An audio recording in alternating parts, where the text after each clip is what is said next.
Hello everyone, I'm making a face video today, a live video, so you know shit's real. I am currently snowed in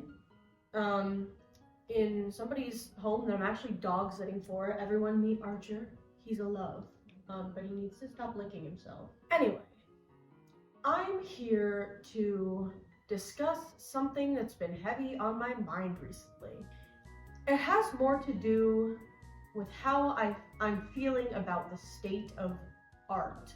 As you've probably been able to see, a lot of YouTubers are leaving the profession right now that have been doing it for a very, very long time, for some even over a decade.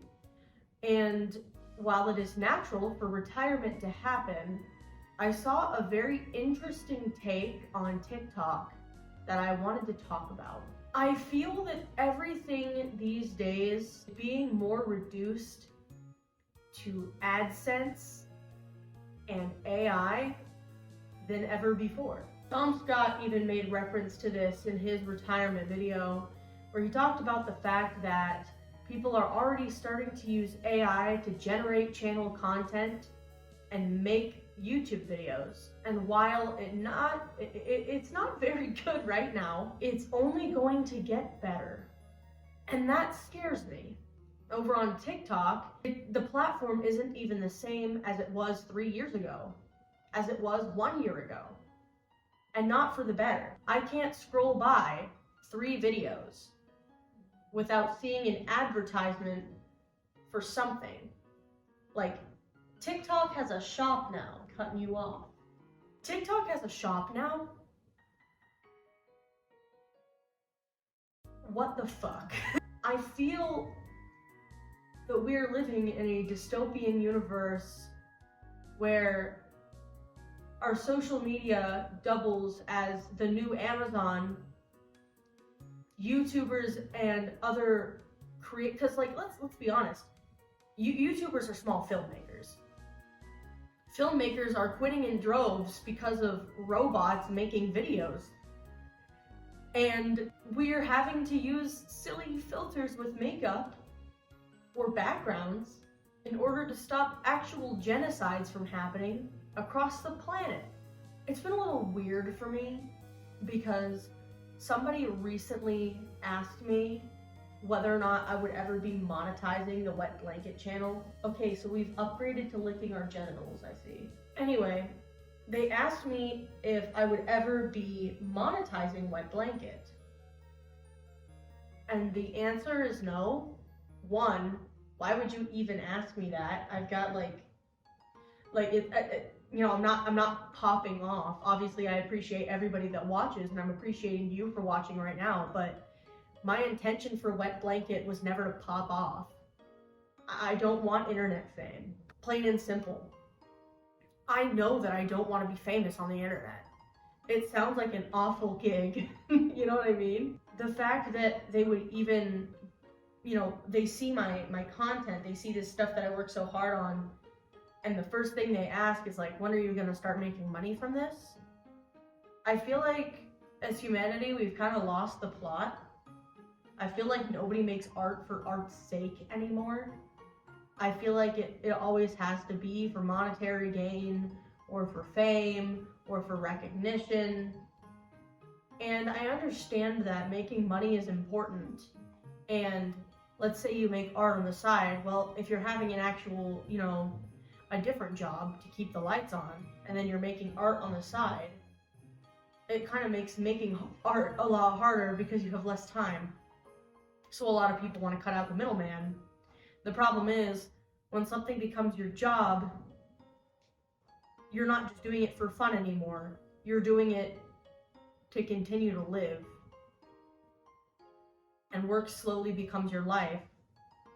Art becomes work, and work becomes existence. So, to make a long answer longer, I'm never going to monetize the Wet Blanket channel. I started it so that I had a place to info dump, and that's what it's going to continue to be. I'm also somebody who is actively in academia. I'm currently going to school for a bachelor's degree, and AI writing people's papers for them and doing people's homework for them is a very real threat to the academic community. And again, though it may not be very good right now, only time will tell. It's only going to get better. And honestly, call me old-fashioned, but I don't know why we want it to.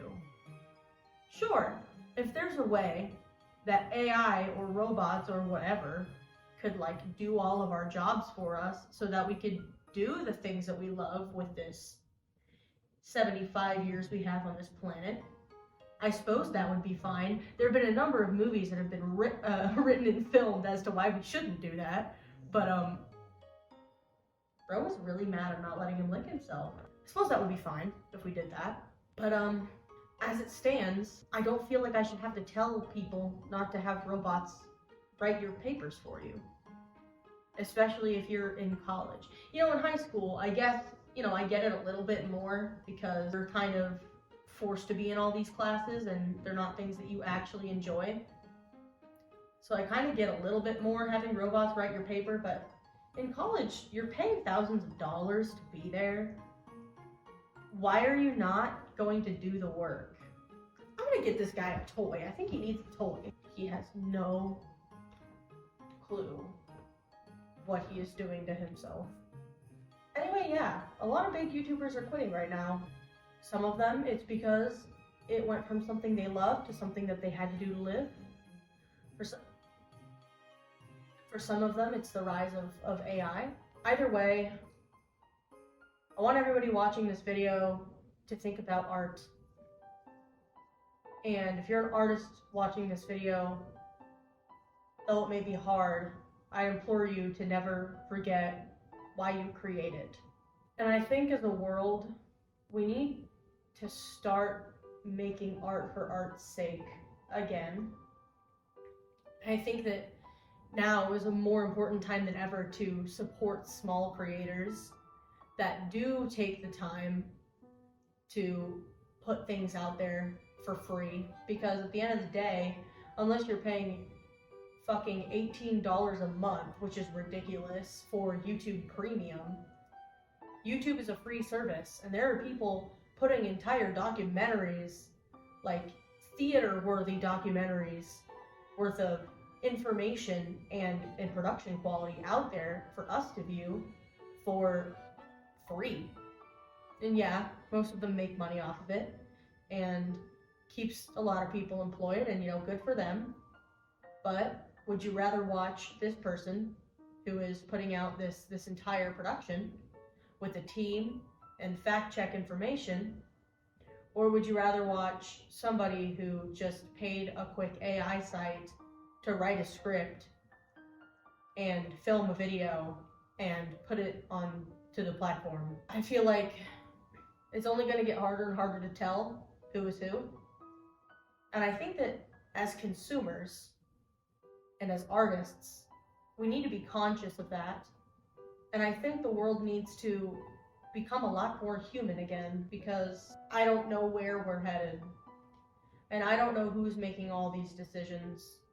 But I think that we can make a decision to create art because we love it, and to support art because we love it. That's really all I needed to say.